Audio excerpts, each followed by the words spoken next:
السلام علیکم.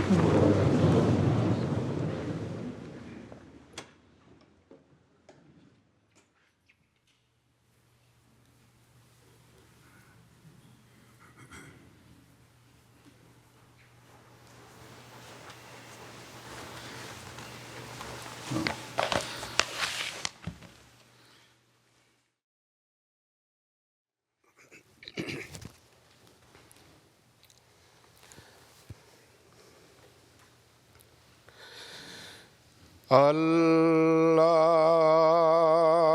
اکبر. اللہ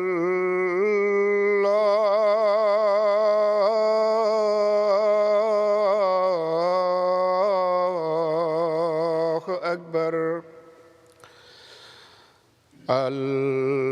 اللہ اکبر. اللہ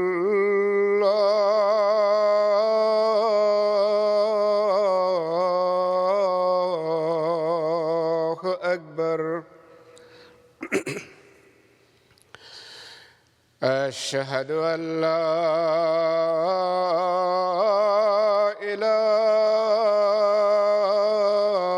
إله إلا الله. أشهد أن لا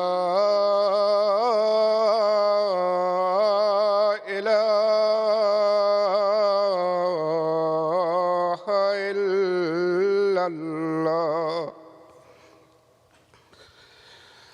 أشهد أن محمدًا رسول الله.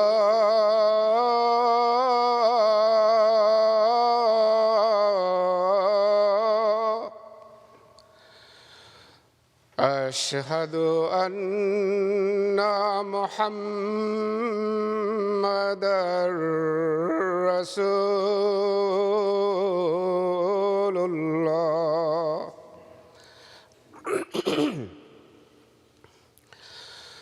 حي على الصلاة.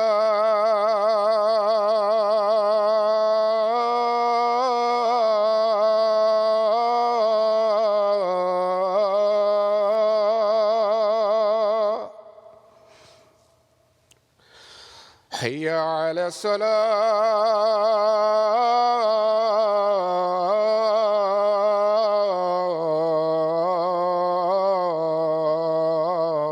الصلاة. حي على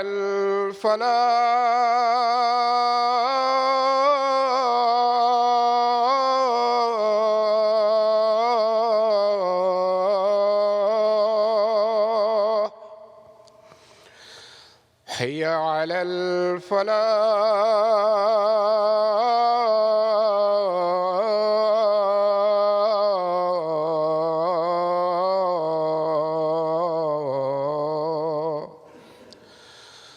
الله أكبر.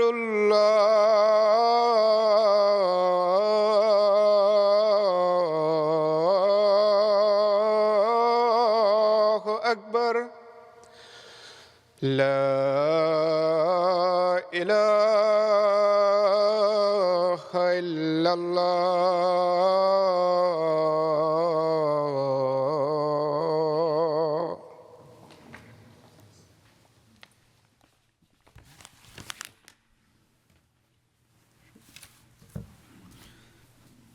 السلام علیکم ورحمۃ اللہ. أشهد أن لا إله إلا الله وحده لا شريك له وأشهد أن محمدًا عبده ورسوله. أما بعد فأعوذ بالله من الشيطان الرجيم.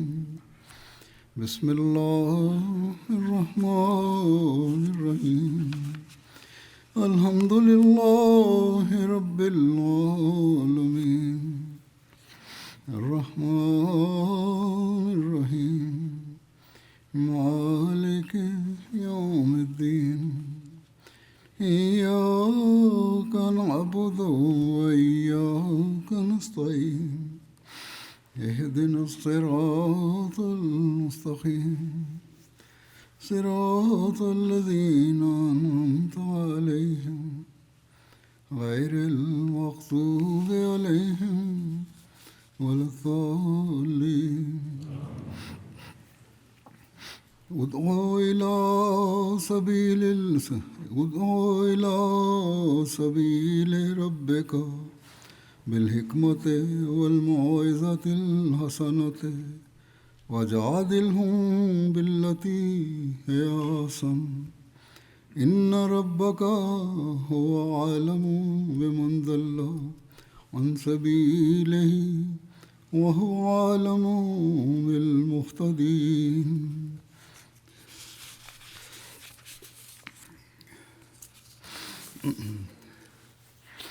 ترجمہ ہے اس کا کہ اپنے رب کے راستے کی طرف حکمت کے ساتھ اور اچھی نصیحت کے ساتھ دعوت دے اور ان سے ایسی دلیل کے ساتھ بحث کر جو بہترین ہو. یقیناً تیرا رب ہی اسے جو اس کے راستے سے بھٹک چکا ہے سب سے زیادہ جانتا ہے اور وہ ہدایت پانے والوں کو بھی سب سے زیادہ علم رکھتا ہے.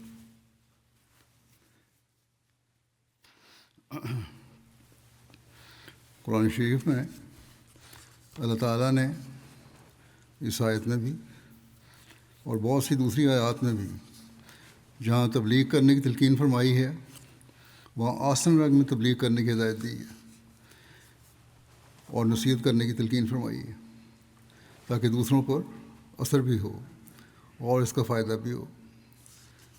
اور وہ لوگ جو اس پر عمل کرتے ہیں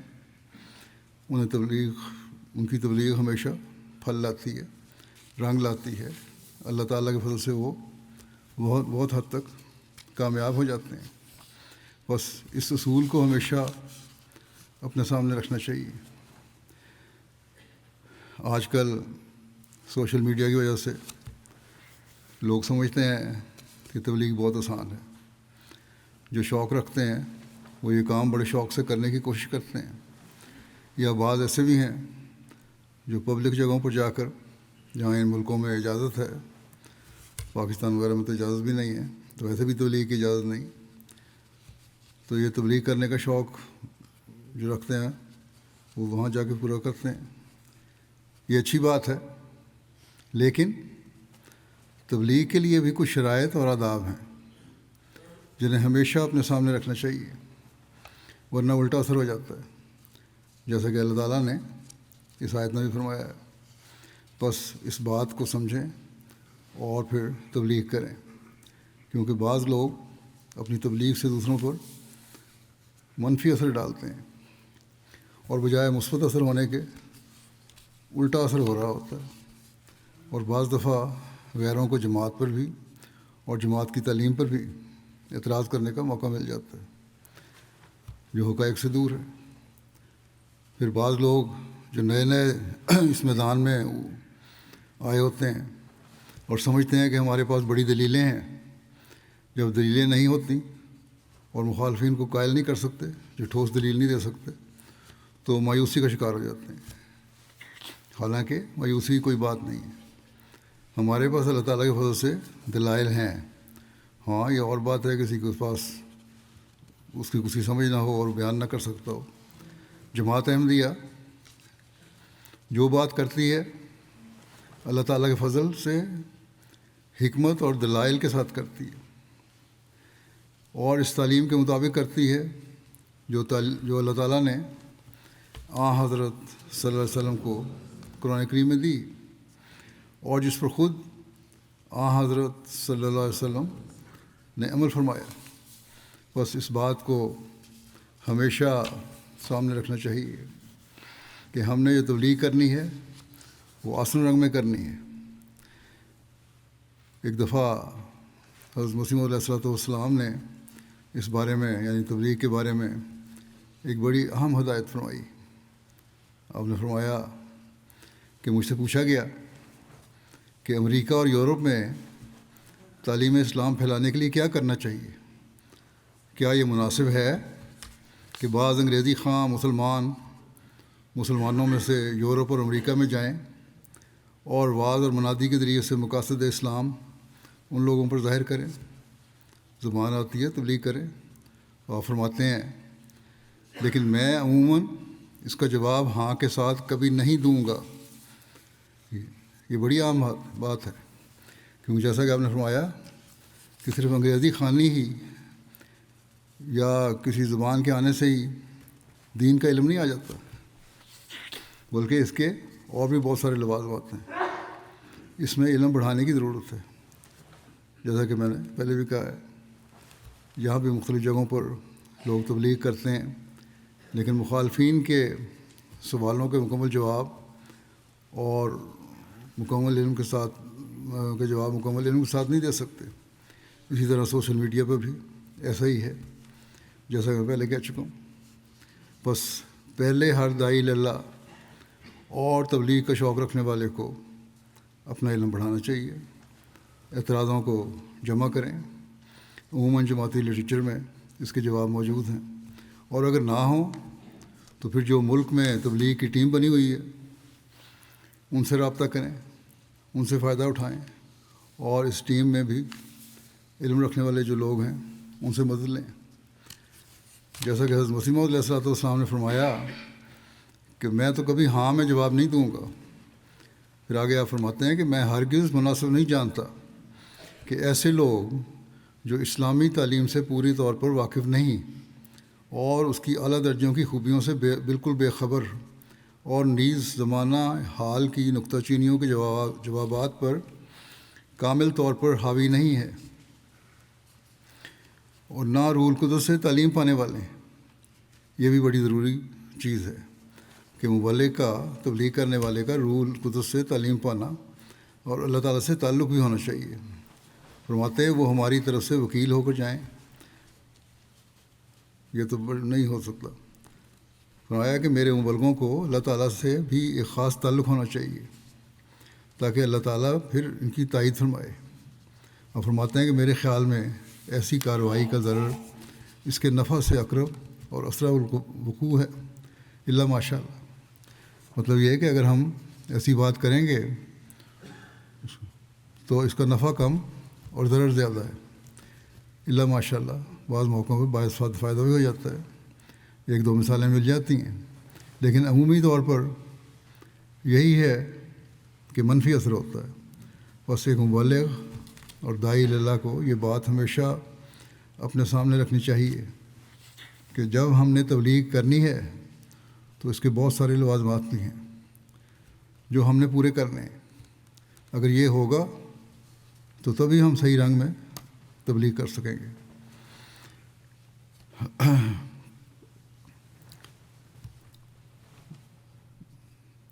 تبلیغ کے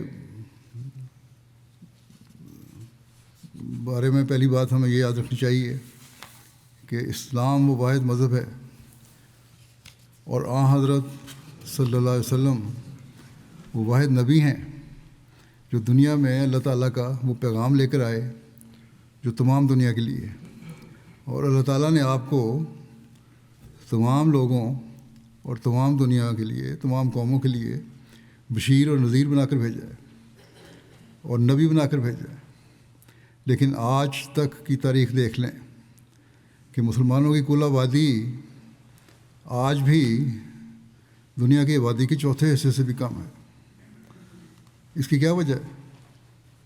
اس کی وجہ یہی ہے کہ حکمت سے تبلیغ نہیں کی گئی اور وہ پیغام صحیح طور پر پہنچایا نہیں گیا.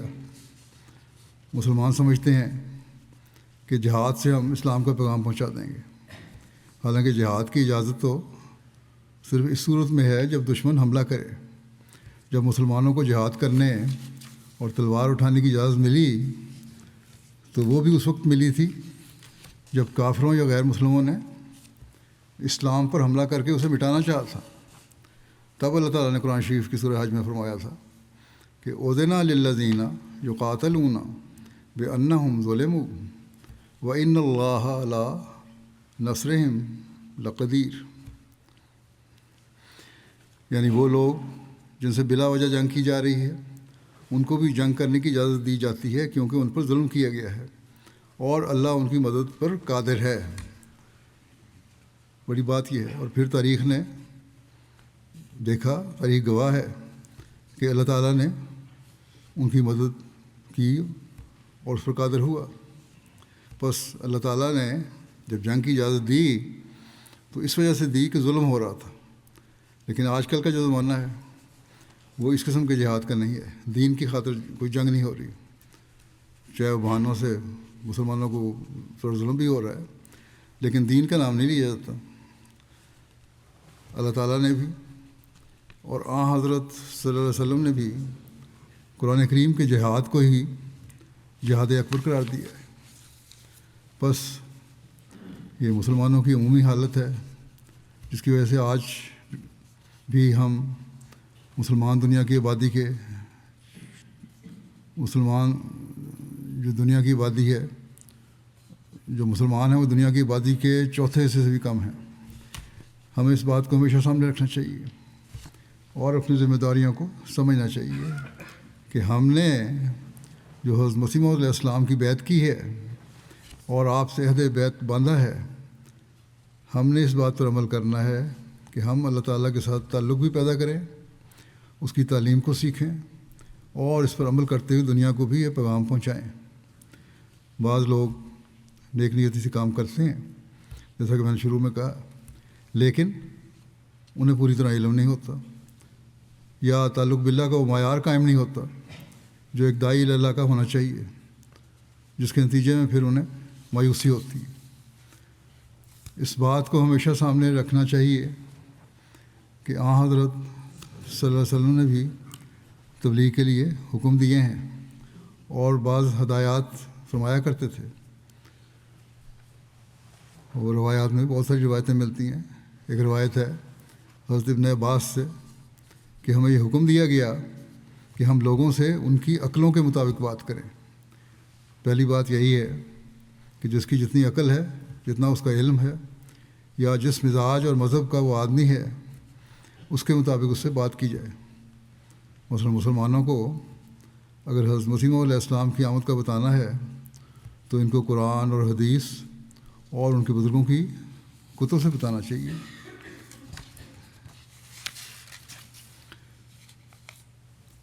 تبلیغ کرنے والوں کو آپ نے یہ بھی فرمایا، ایک لمبی حدیث ہے، اس میں ایک نقطہ یہ بھی ہے کہ مظلوم کی بد دعا سے بچنا تبلیغ کرنے والوں کے لیے یہ بھی بڑا ضروری ہے۔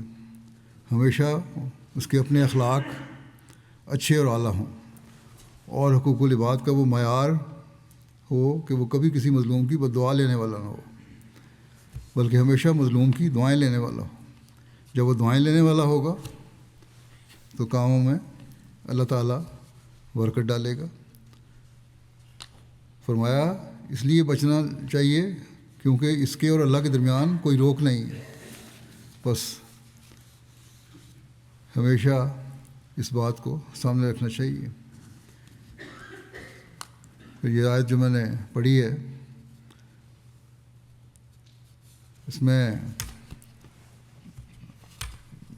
موعظۃ الحسنہ کی وضاحت کرتے ہوئے ایک جگہ حضرت مسیح علیہ السلام فرماتے ہیں کہ خدا نے ہم پر فرض کر دیا ہے کہ جھوٹے الزامات کو حکمت اور موعظہ حسنہ کے ساتھ دور کریں، اور خدا جانتا ہے کہ کبھی ہم نے جواب کے وقت نرمی اور آہستگی کو ہاتھ سے نہیں دیا، یعنی ہمیشہ استعمال کی نرمی۔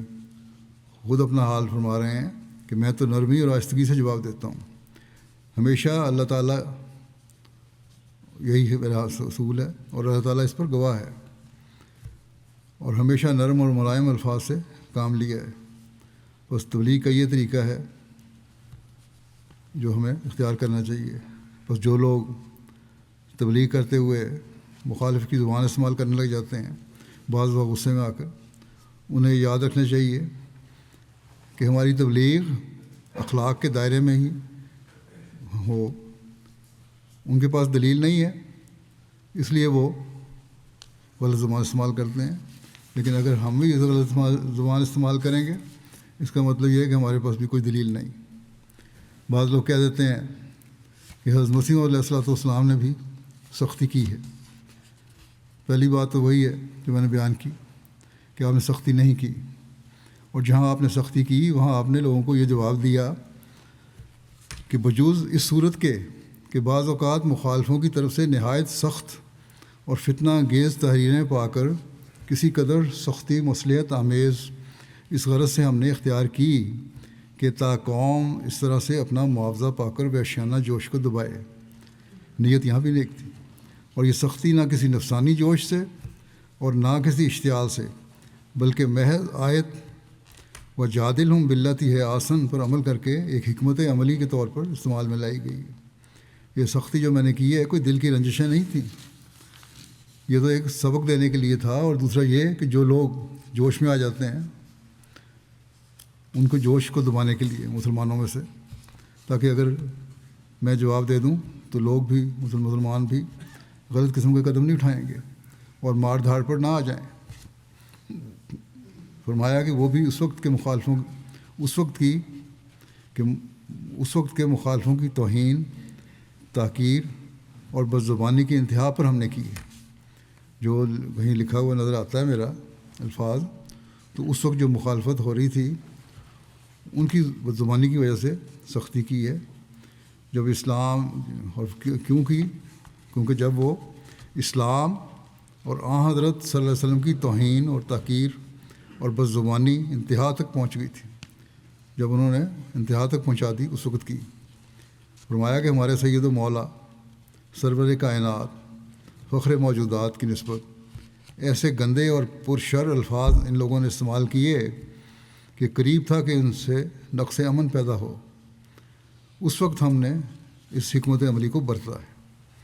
بس آپ نے اپنے مختلف کتب میں سخت الفاظ سے جماعت کو روکا ہے، اور یہی فرمایا ہے کہ بعض جگہ میں نے یہ الفاظ بعض مجبوریوں کی وجہ سے استعمال کیے ہیں، لیکن تم لوگوں نے نرمی کرنی ہے، تم لوگوں نے سخت الفاظ استعمال نہیں کرنے. اور آپ نے اس سختی میں ان کی تاریخ کے حوالے سے باتیں کی ہیں، ان کی طرح گالیاں اور غلیظ زبان استعمال نہیں کی. پھر اسی طرح اس آیت کی تشریح کرتے ہوئے آپ فرماتے ہیں کہ ہمارے لیے قرآن کریم میں یہ حکم ہے کہ ولا تجادلوا اہل الکتاب الا باللتی ہے آسن.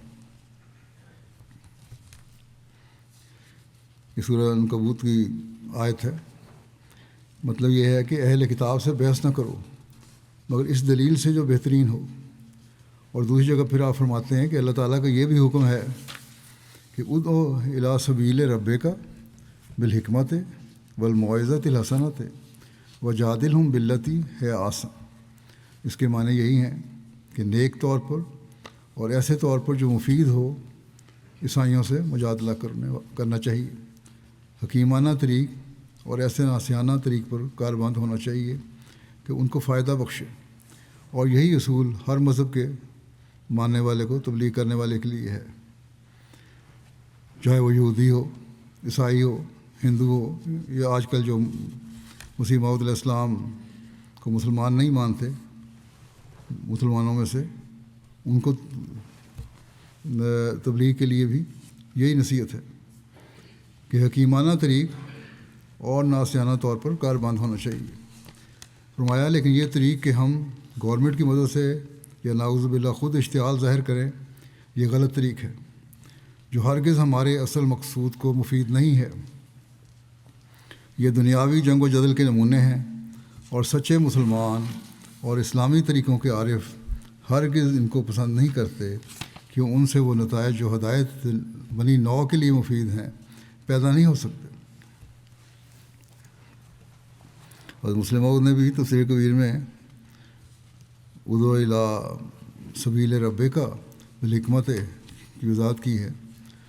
فرماتے ہیں کہ حکمت کے معنی لغت کے لحاظ سے بتایا ہے، مختلف لغت میں سے کے معنی کیا ہیں لغت کے حساب سے. فرماتے ہیں کہ حکمت کے معنی حلم کے بھی ہوتے ہیں، اور یہ کہ نرمی کے ساتھ اور عقل سے کام لیتے ہوئے بات کیا کرو. اللہ تعالیٰ یہ فرماتا ہے کہ کیونکہ جو شخص ایسا نہیں کرتا وہ جلد تیز ہو کر غصے اور جوش میں آ جاتا ہے اور دوسرے کو ہرگز سمجھا نہیں سکتا. اسی طرح حکمت کے ایک معنی نبوت کے بھی ہوتے ہیں، اور ان معنوں کی روح سے مطلب یہ ہوگا کہ الہی کلام کی مدد سے لوگوں کو دین کی طرف بلاؤ. بس اللہ تعالیٰ نے جو کلام دیا ہے اور جو دلائل خود قرآن کریم نے دیے ہیں انہی کو پیش کرو، اپنے پاس سے ڈھکوسلے نہ پیش کیا کرو۔ آپ نے بڑی حسرت سے فرمایا تھا کہ اگر اس گر کو مسلمان سمجھتے تو یہودیت اور عیسائیت کو کھا جاتے۔ ہمارا ہتھیار قرآن کریم ہے، جس کی نسبت خدا تعالیٰ فرماتا ہے وجاہدہم بہی، اس قرآن کی تلوار لے کر دنیا سے جہاد کے لیے نکل کھڑے ہو۔ لیکن افسوس کہ آج دنیا کی ہر چیز مسلمانوں کے ہاتھ میں ہے جو دولت مند ملک ہیں، لیکن اگر نہیں ہے تو یہی تلوار جسے لے کر نکل کھڑے ہونے کا اللہ تعالیٰ نے حکم دیا تھا، یعنی تبلیغ کے لیے قرآن کریم کے دلائل سے نکلو۔ تیل کی دولت ہے، بہت ساری تجارتیں ہیں، بہت سارے ممالک ہیں ان سے مسلمانوں کے 54 ملک مسلمانوں کے ہیں، لیکن اسلام کی تعلیم کے ساتھ جو جہاد جس طرح کرنا چاہیے تھا انہوں نے اس طرح نہیں کیا۔ پھر آپ نے یہی فرمایا لغت کے روح سے کہ حکمت کے ایک معنی یہ بھی ہیں کہ جو جہالت سے روکے۔ اب اس کی روح سے آیت کا یہ مطلب بنے گا کہ تم ایسے طریق سے کلام کیا کرو جس کو دوسرا سمجھ سکے اور اس سے اس کی غلط فہمی دور ہو سکے، یعنی وہ بات ہونی چاہیے جو جہالت کا کلا کما کرے اور مخاطب کے فہم کے مطابق ہو۔ چنانچہ حدیث میں بھی آتا ہے امرنا رسول اللہ صلی اللہ علیہ وسلم ان نکلم الناس علی قدر عقولہم، کہ ہم کو حضرت صلی اللہ علیہ وسلم نے حکم دیا کہ لوگوں سے اس کے فہم اور ادراک کے مطابق کلام کیا کرو، جیسا کہ میں نے حدیث پہلے بھی بتائی ہے۔ بعض لوگ لیکچر دیتے ہیں تو موٹے موٹے لفظ اور اصطلاحات استعمال کر کے روب ڈالنا چاہتے ہیں۔ ان تقریروں سے جاہلوں پر روب تو ضرور پڑ جاتا ہوگا شاید،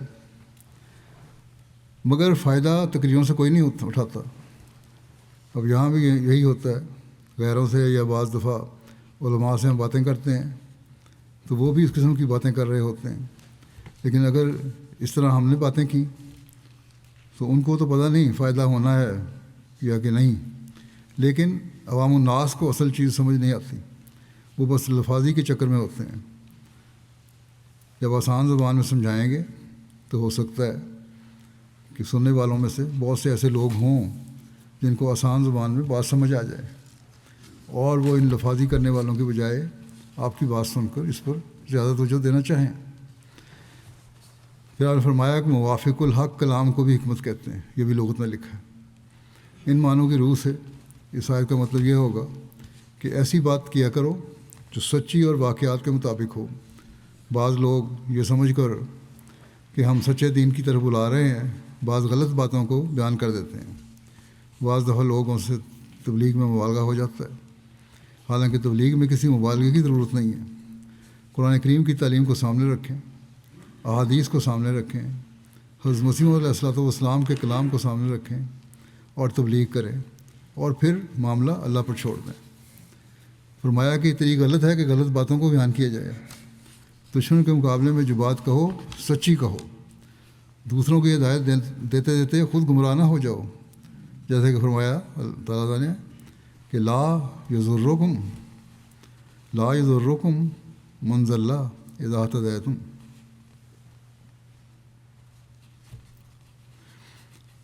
اگر تم ہدایت پر قائم رہتے ہوئے ہو تو اس کی پرواہ نہ کرو کہ دوسرا گمراہ ہوتا ہے کہ نہیں، دوسرے کی گمراہی تمہیں کوئی نقصان نہیں پہنچائے گی، اپنے آپ کو بچاؤ۔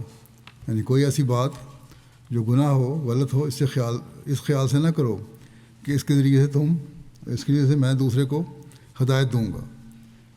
جب تمہاری ہدایت اور دوسرے کی ہدایت ٹکرا جائے تو اس وقت تم اپنی ہدایت کی فکر کرو اور دوسرے کی ہدایت کو خدا پر چھوڑ دو، کیونکہ اللہ تعالیٰ یہ پسند نہیں کرتا کہ مومن کافر ہو جائے اور کافر مومن ہو جائے، وہ تو دوسروں کو ہدایت دینا چاہتا ہے۔ پھر آپ نے اسی حکمت کے لفظ کی تشریح کرتے ہوئے لغات میں سے یہ بھی کہا کہ محل و موقع کے مناسب کلام کو بھی حکمت کہتے ہیں۔ ان معنوں کی روح سے آیت کا مطلب یہ ہوگا کہ تبلیغ میں بہر محل بات کرنی چاہیے۔ اگر بعض دلائل سے دشمن کے برانگیختہ ہونے یا غصے میں آنے کا اندیشہ ہو اور یہ خطرہ ہو کہ وہ اس طرح تمہاری بات نہیں سنے گا، تو یہ مناسب نہیں کہ بلا وجہ اس کو چڑھاؤ۔ تم اس کے سامنے دوسرے دلائل بیان کرو جن کو وہ ٹھنڈے دل سے سن سکے۔ گویا بات کرتے وقت پہلے مزاج شناسی کر لو۔ اگر تم ان کو خواہ مخواہ بھڑکاؤ گے تو ایسی تبلیغ کا کوئی فائدہ نہیں ہوگا۔ محض اپنی بڑائی بیان کرنے اور یہ بتانے کے لیے کہ ہم سچے ہیں، مسیح موعود سچے ہیں، اسلام سچا ہے اور حضرت صلی اللہ علیہ وسلم یقیناً تمام دنیا کے لیے نبی ہیں، یہ باتیں کرنے سے اشتعال ہی پیدا ہوتا ہے۔ مگر اگر غیر دلیل کے کرو گے تو حکمت سے بات کرو تاکہ لوگوں کو ان باتوں کی سمجھ بھی آئے۔ بس یہ ہے خوبی کہ اللہ تعالیٰ نے مختصر الفاظ میں تبلیغ کے سارے گر بیان کر دیے ہیں، اور یہی وہ طریقہ ہے کہ اگر ہم تبلیغ کرنے والے اس پر عمل کریں تو انشاءاللہ کامیابیاں بھی ملیں گی۔ الموعظۃ الحسنہ یعنی وہ کلام جو دلوں کو نرم کر دیتا ہے اور ان پر گہرا اثر ڈالتا ہے۔ اس نصیحت کے ذریعے مسلمانوں کو یہ توجہ دلائی ہے کہ خشک دلیلوں سے کام نہیں چلایا کرو۔ اب آج کا یہ جماعت احمدیہ کا کام ہے کہ وہ اسلام کا یہ پیغام دنیا کو بتائیں۔ ہر ایک جس سے بھی مخالف یا مقابل کے طور پر بات چیت ہو، اس کو یہ بتایا جائے کہ دین میں محض خوش دلیلیں نہیں ہیں، بلکہ نصیحت کے مختلف پہلو ہیں جن پر عمل کرنا چاہیے۔ یہ فرمایا کہ جذبات ابھارنے والی باتیں بھی کیا کرو، اور حکمت کے ساتھ موعظۃ الحسنہ کو بھی شامل رکھا کرو۔ اور حسنہ کا لفظ رکھ کر بتا دیا کہ جھوٹی غیرتیں نہ دلاؤ، جیسا کہ آج کل کے جاہل علماء لوگوں کو بلا وجہ راست بازی کے خلاف بھڑکاتے ہیں۔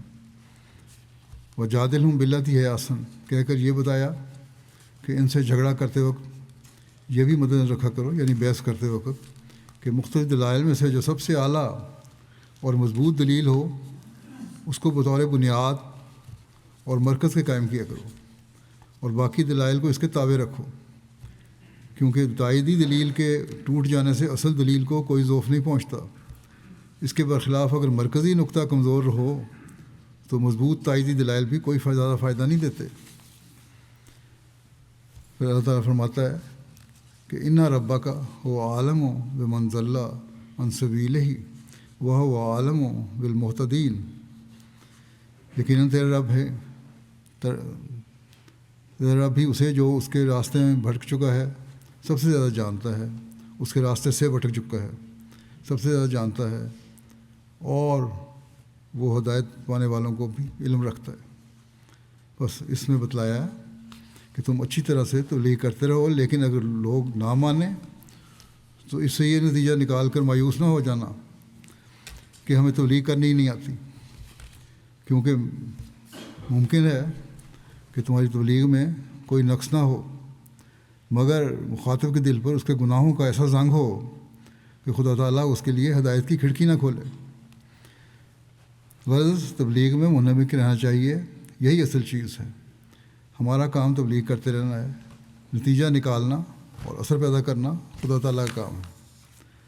حضرت مسیح علیہ الصلوۃ والسلام فرماتے ہیں کہ بہت سے مولوی اور علماء کہلا کر ممبروں پر چڑھ کر اور اپنے تئیں نائب الرسول اور وارث الانبیاء قرار دے کر واز کرتے پھرتے ہیں، کہتے ہیں کہ تکبر، غرور اور بدکاریوں سے بچو، مگر جو ان کے اپنے اعمال ہیں اور کرتوتیں ہیں وہ خود کرتے ہیں، ان کا اندازہ اس بات سے کر لو کہ ان باتوں کا اثر تمہارے دلوں پر کہاں تک ہوتا ہے۔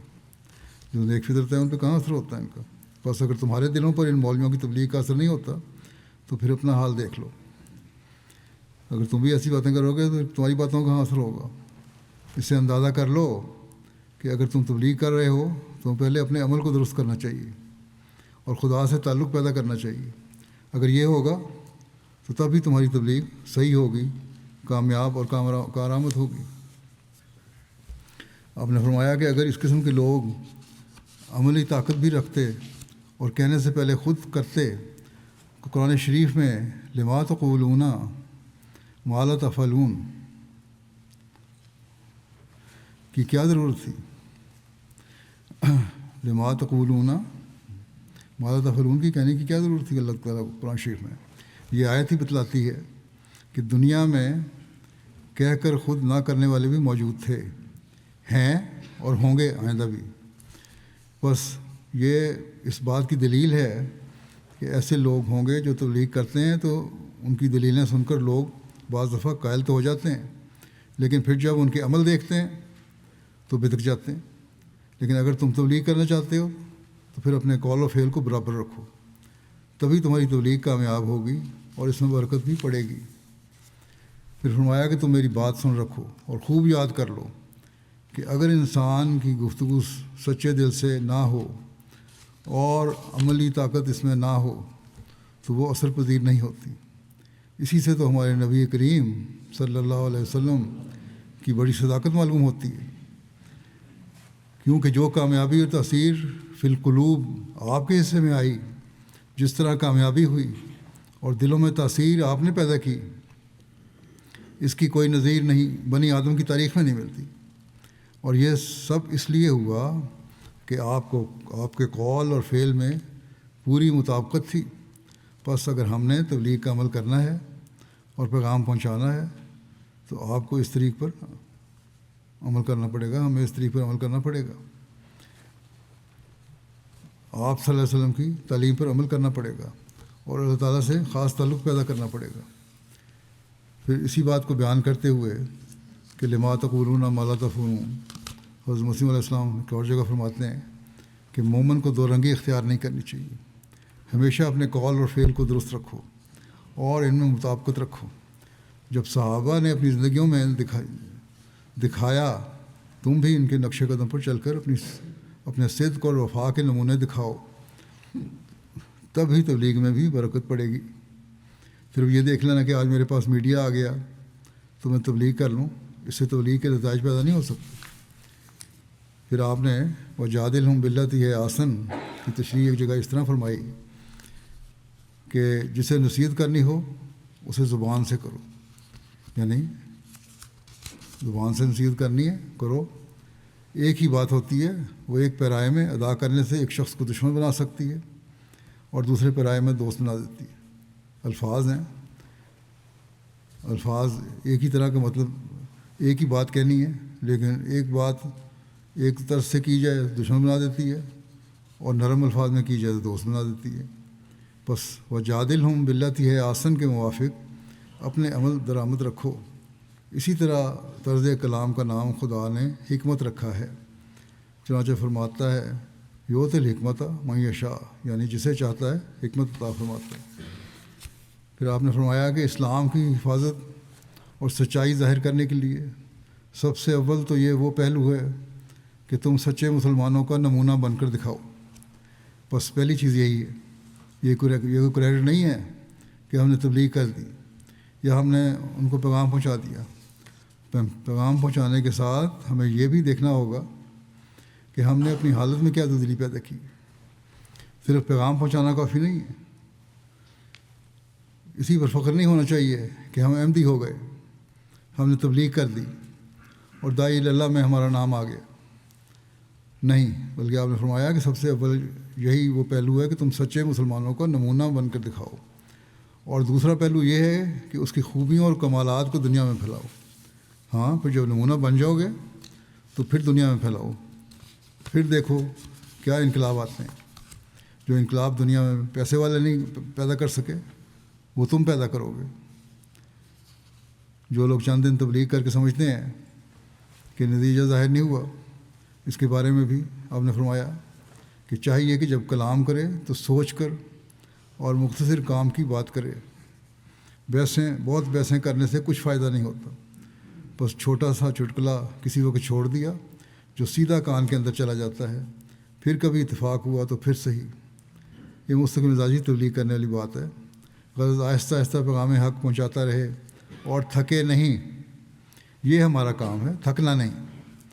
یہ نہیں کہ ایک دن ہم نے کیمپ یا سٹال لگا لیا، تبلیغ کر دی اور اس کے بعد کام ختم ہو گیا، نہیں، کیونکہ آج کل خدا کی محبت اور اس کے ساتھ تعلق کو لوگ دیوانگی سمجھتے ہیں۔ آپ فرماتے ہیں کہ آج کل لوگ خدا کے ساتھ تعلق کو دیوانگی سمجھتے ہیں۔ اگر صحابہ اس زمانے میں ہوتے تو لوگ انہیں سدائی کہتے اور وہ انہیں کافر کہتے۔ دن رات بیہودہ باتوں، طرح طرح کی غفلتوں اور دنیاوی فکروں سے دل سخت ہو جاتا ہے اور بات کا اثر دیر سے ہوتا ہے۔ آج کل تو دنیا میں بہت زیادہ دنیا دار لوگ ہیں، جو اس زمانے میں آپ بات کی ہے اس زمانے سے بہت بڑھ گئے ہیں دنیا داری میں، جو دنیا میں ڈوبے ہوئے ہیں۔ ان پر کیا اثر ہونا ہے؟ اس لیے یہ نہ سمجھیں کہ ہم نے فلاں مولوی یا فلاں عالم سے تبلیغ کر کے اس کو قائل کرنا ہے، یا فلاں بحث کرنے والے اور اعتراض کرنے والے کو تبلیغ کرنی ہے۔ ہمارا مقصد یہ ہے کہ دنیا میں حقیقی اسلام کا پیغام پہنچے، اور دنیا کو اس بات کا قائل کرنا ہمارا مقصد ہے کہ اس زمانے میں حضرت مسیح موعود علیہ السلام نے آنا تھا، وہ آ گئے۔ اس کے لیے ہمیں کوشش کرنی چاہیے۔ صرف بحثوں اور ڈیبیٹس اور لمبے سوال و جواب میں پڑھنے کے بجائے تبلیغ کے ذریعے یہ دیکھیں کہ ہم کس طرح زیادہ سے زیادہ لوگوں کو پیغام حق پہنچا سکتے ہیں اور ان کی اصلاح کر سکتے ہیں۔ صحابہ کرام نے بھی یہی کیا تھا، وہ تبلیغ کیا کرتے تھے، لیکن آج کل چونکہ لوگ دنیاوی فکروں میں ڈوبے ہوئے ہیں اور ان کو سمجھانا مشکل ہے، اس لیے بڑی حکمت سے انہیں سمجھانا پڑتا ہے۔ اگر ہمارے عملی نمونے وہی بات آ گئی کہ ہوں گے تو خود بخود توجہ بھی ہماری طرف پیدا ہوگی لوگوں کی۔ آپ نے اپنی ایک مثال دی، ایک تحصیلدار تھا، میرے سے بحث کیا کرتا تھا، اس کو میں نصیحت کیا کرتا تھا، میرا مذاق اڑاتا تھا وہ، لیکن آخر ایک وقت آیا میں نے بھی اس کو نہیں چھوڑا۔ میں کہا تمہیں چھوڑوں گا نہیں، بتاتا رہوں گا، نصیحت کرتا رہوں گا۔ کوئی شاید اس کی کوئی صحیح فطرت دیکھ لی ہوگی آپ نے، تو بہرحال کہتے ہیں آخر اس کو مستقل مزاجی سے کرتا رہا، اور ایک وقت ایسا آیا کہ وہ دھاڑے مار مار کے رونے لگ گیا اور مجھ سے معافی مانگنے لگ گیا۔ کہاں مذاق اڑاتا تھا، استہزاء کرتا تھا، کہاں رونے والی حالت ہوگی اس کی، بلکہ رونا شروع کر دیا۔ تو آپ فرماتے ہیں کہ بعض وقت سعید آدمی ایسا معلوم ہوتا ہے جیسے شقی ہو اور بدبخت آدمی لگتا ہے، لیکن ہوتا وہ سعید ہے۔ جب اس کے پیچھے پڑھ کے اس کی سمجھ کے مطابق اور حکمت سے کام لے کر باتیں کرتے رہو تو وہ سمجھ جاتا ہے۔ فرمایا کہ یاد رکھو ہر قفل کے لیے ایک کلید ہے، ہر تالے کی ایک چابی ہوتی ہے، بات کے لیے بھی ایک چابی ہے اور وہ مناسب طرز ہے، مناسب طرز سے بات کرنی چاہیے۔ اور فرماتے ہیں جس طرح دواؤں میں کوئی دوا کسی کے لیے مفید ہوتی ہے اور کوئی کسی چیز کے لیے، بیماری کے لیے، ایسے ہی ہر ایک بات ایک خاص پیرائے میں خاص شخص کے لیے مفید ہو سکتی ہے۔ یہ نہیں کہ سب سے یکساں بات کی جائے۔ بیان کرنے والے کو چاہیے کہ کسی کے برا کہنے کا برا نہ منائے، بلکہ اپنا کام کیا جائے اور تھکے نہیں۔ عمراء کا مزاج بہت نازک ہوتا ہے اور دنیا سے غافل ہوتے ہیں، بہت باتیں سن بھی نہیں سکتے۔ انہیں کسی موقع پر کسی پیرائے میں نہایت نرمی سے نصیحت کرنی چاہیے۔ ہر طبقے کو نصیحت کرنی ہے، عمراء کو بھی اور غرباء کو بھی۔ عمراء کی تبلیغ کا یہ گورا آپ نے بتایا کہ موقع مال کے لحاظ سے جب دیکھو تب کوئی نصیحت کی بات کرو۔ پھر اس زمانے میں آپ حضرت ابن عربی کی مثال دیتے ہیں کہ وہ لکھتے ہیں کہ فرعون کے لیے اللہ تعالیٰ نے حضرت موسیٰ علیہ السلام کو نرمی کا سلوک کرنے کی ہدایت کیوں کی تھی؟ اس میں بھید یہی تھا کہ اللہ تعالیٰ جانتا تھا کہ آخر اسے ایمان نصیب ہو جائے گا، چنانچہ وہ لکھتے ہیں کہ آمنتو کا لفظ اسی کے منہ سے نکلا۔ آخر جب وہ مرنے لگا اور ڈوبنے لگا تو اس نے یہی لفظ کہا تھا کہ آمنتو۔ حضرت مسلمہ تبلیغ کے بارے میں حضرت یوسف علیہ السلام کی مثال بیان کرتے ہیں کہ جب حضرت یوسف کو قید میں ڈالا گیا تو وہاں 2 اور قیدی بھی تھے۔ اس کا بیان کرتے ہوئے آپ لکھتے ہیں کہ حضرت یوسف علیہ السلام نے انہیں اپنی طرف متوجہ کرنے میں عجیب حکمت سے کام لیا۔ چونکہ خطرہ تھا کہ تبلیغ کرنے پر گھبرائیں گے، اس لیے پہلے ان کو تسلی دی کہ میں زیادہ وقت نہیں لوں گا، بلکہ کھانا آنے سے پہلے ہی تم کو فارغ کر دوں گا۔ یہ اس لیے کیا کہ گھبرا نہ جائیں اور غور سے سنتے رہیں۔ معلوم ہوتا ہے کہ حضرت یوسف علیہ السلام کو تبلیغ کا موقع نہیں ملتا تھا۔ انہوں نے ان کے سوال کو غنیمت جانا جو قیدیوں نے خوابوں کی تعبیر پوچھنے کے بارے میں کیا تھا، اور سمجھ لیا کہ ان کی ضرورت کے پورا ہونے سے پہلے تبلیغ کروں گا، تو یہ سننے پر مجبور ہوں گے۔ پھر آپ نے حضرت صلی اللہ علیہ وسلم کی مثال دی۔ یوسف نے نہیں، یہ ایک تو مثال ان کی حضرت یوسف کی، دوسری مثال حضرت صلی اللہ علیہ وسلم کی ہے۔ ابتدائی زمانے میں جب آپ نے دعویٰ پیش کیا، جب آپ اہل آنے مکہ کو تبلیغ کرنا چاہتے تھے تو لوگ اس سے کترا جاتے تھے اور تبلیغ نہیں سنتے تھے۔ آخر آپ نے ایک دعوت کا انتظام کیا آن حضرت صلی اللہ علیہ وسلم نے، اور کھانا کھلا کر تبلیغ کرنی چاہیے، مگر وہ لوگ اٹھ کر چلے گئے۔ اس پر آپ نے یہ تدبیر کی کہ پھر دعوت دی اور کھانا آنے سے پہلے ان کو اپنے دعوے سے آگاہ کیا۔ وہ لوگ کھانے کے انتظار میں بیٹھنے پر مجبور تھے، اس لیے آپ کو اپنی بات سنانے کا موقع مل گیا۔ اس آیت سے انبیاء کے وعظ کا طریق بھی معلوم ہوتا ہے۔ بس ان کی اتباع میں وعظ و نصیحت کرتے وقت ہمیشہ یہ خیال رکھنا چاہیے کہ بات کہی بھی جائے اور دوسروں پر گراں بھی نہ گزرے، یعنی ایک اصول بتا دیا کہ ایسی بات کرو جو صحیح بھی ہو، لیکن اس طرح کی کرو کہ وہ دوسروں کو بوجھ بھی نہ لگے۔ بس حکمت سے بات کرنی چاہیے اور اس بات کو ہمیشہ سامنے رکھنا چاہیے۔ اس وقت جب کہ یورپ کے اسلام لانے کا خیال بھی نہیں آ سکتا تھا، حضرت مسیح علیہ السلام نے انگریزوں میں اپنے مضامین ترجمہ کرا کے یورپ میں تقسیم کرائے، اور جب خدا تعالیٰ نے آپ کو جماعت عطا فرمائی تو آپ نے انہیں ہدایت کی کہ جہاد اسلام کا ایک اہم جزو ہے جو کسی وقت بھی چھوڑا نہیں جا سکتا۔ جس طرح نماز، روزہ، حج اور زکوٰۃ اسلام کے ایسے احکام ہیں جن پر عمل کرنا ہر زمانے میں ضروری ہے، اسی طرح جہاد بھی ایسے اعمال میں سے ہے جن پر ہر زمانے میں عمل کرنا ضروری ہے، جس پر عمل کرنا ہر زمانے میں ضروری ہے۔ بس جہاد کا یہ طریقہ ہے۔ اس زمانے میں کیا ہے، ہم پر یہ الزام لگایا جاتا ہے کہ ہم جہاد نہیں کرتے، ہم جہاد کرتے ہیں لیکن طریقہ بدل گیا ہے۔ اس پر بحثیں ہو رہی ہوتی ہیں، غیر احمدی ہم مسلمان ہمیں یہ الزام لگاتے ہیں کہ ہم جہاد نہیں کرتے، جہاد کے منکر ہیں، حالانکہ یہ جہاد ہی ہے جو ہم کر رہے ہیں، یعنی تبلیغ کر کے پیغام پہنچا رہے ہیں، دنیا میں اسلام اور احمدیت کی تبلیغ کر رہے ہیں، اور احمدیت کے ذریعے سے لوگوں کو اسلام کی اصل تعلیم سے آگاہ کر رہے ہیں۔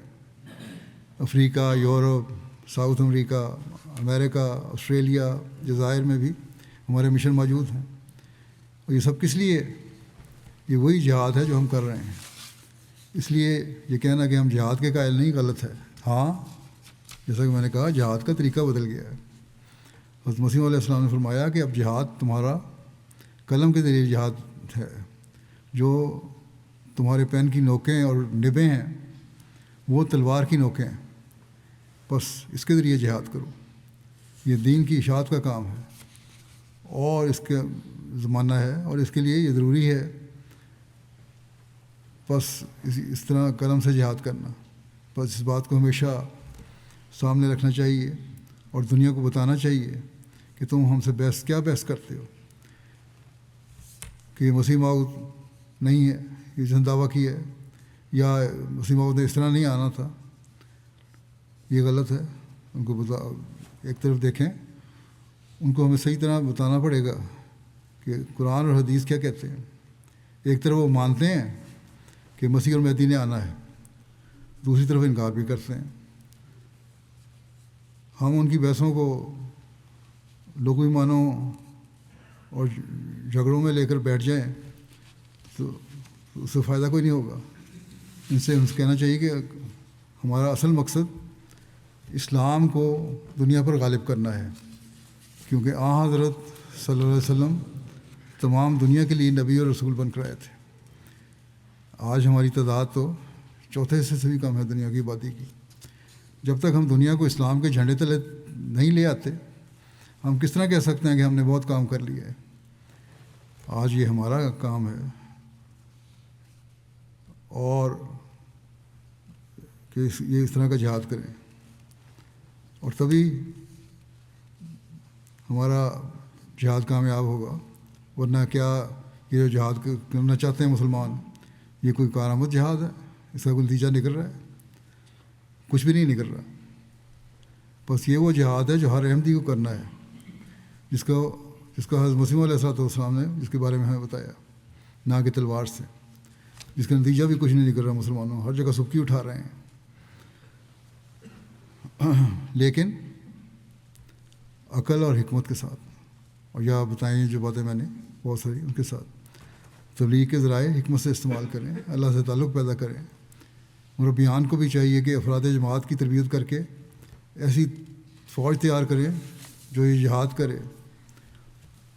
اور مربیان سے میں یہ کہتا ہوں، ان کے ایک ذمہ ایک بہت بڑی ذمہ داری ہے۔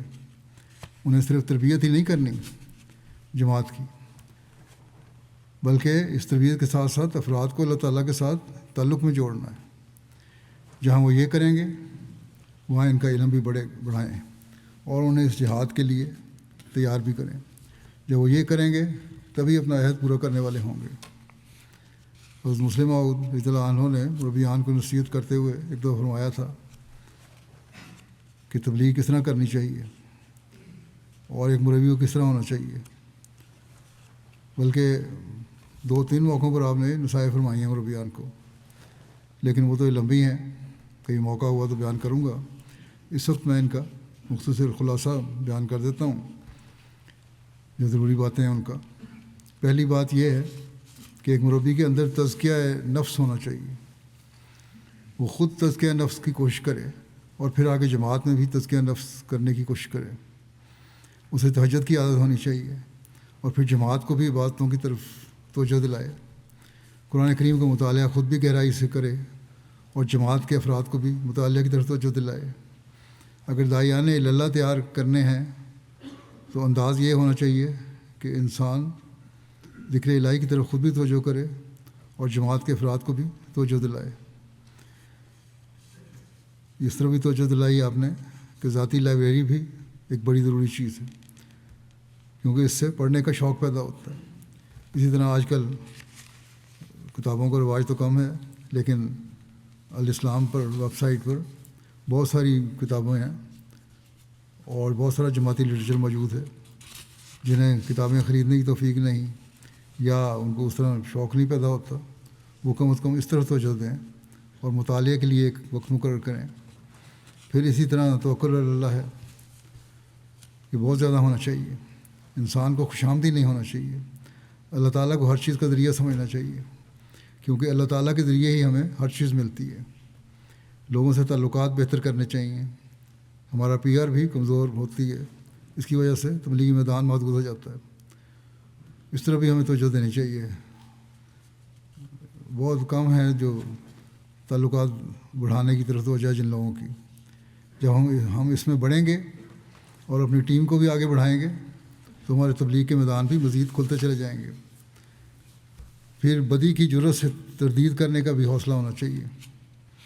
یہ بھی ایک بہت بڑی خوبی ہے جو مربی میں ہونی چاہیے اور اسے آگے جماعت میں بھی پیدا کرنی چاہیے۔ مستقل مزاجی کی عادت ہونی چاہیے۔ یہ عمل نہیں ہونا چاہیے کہ 4 دن نیکیاں کر لیں، تبلیغ کا جوش دکھا دیا یا عبادت کر لی اور اس کے بعد بھول گئے۔ نہیں، بلکہ جہاں وہ خود مستقل مزاجی سے ان چیزوں پر قائم ہو وہاں جماعت کے اندر بھی یہ روح پیدا کریں۔ جب وہ خود عمل کر رہے ہوں گے مربیان تو جماعت کے اندر بھی یقیناً یہ روح پیدا ہو رہی ہوگی۔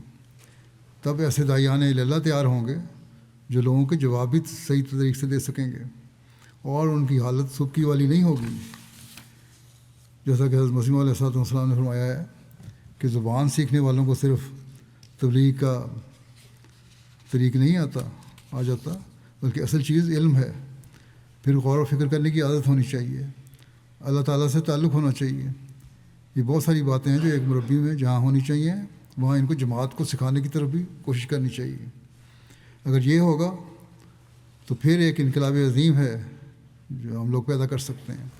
تبھی ہم حضرت صلی اللہ علیہ وسلم کے جھنڈے کو دنیا میں لہرانے کے قابل ہو سکتے ہیں، اور تبھی ہم مسلمانوں کو بھی آنے والے مسیح موعود اور مہدی موعود کی حقیقت سے آشنا کر سکتے ہیں اور انہیں اس کی بیعت میں آنے کی دعوت دے سکتے ہیں۔ بس بہت ساری ذمہ داریاں ہیں جو ہمیں ادا کرنے کی طرف توجہ دینی چاہیے اور اس کی ضرورت ہے، اور اس میں ہمارے مربیان کو بہت بڑا کردار ادا کرنے کی ضرورت ہے۔ اللہ تعالیٰ سب کو اس کی توفیق دے اور داعیان اللہ کو بھی توفیق دے کہ وہ صحیح علم حاصل کریں، اللہ تعالیٰ سے تعلق پیدا کریں اور پھر اسلام اور رحمتی پیغام کو دنیا کے ہر کونے میں پہنچانے والے ہوں۔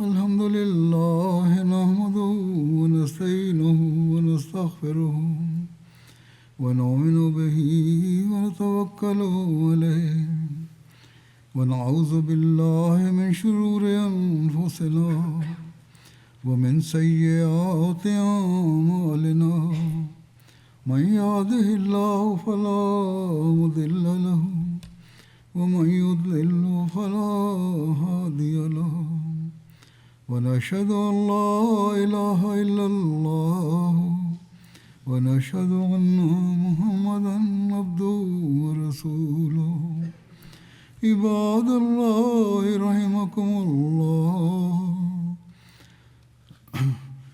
عباد الله رحمكم الله إن الله يأمر بالعدل والإحسان وإيتاء ذي القربى وينهى عن الفحشاء والمنكر والبغي يعظكم لعلكم تذكرون اذكروا الله يذكركم وادعوه يستجب لكم ولذكر الله أكبر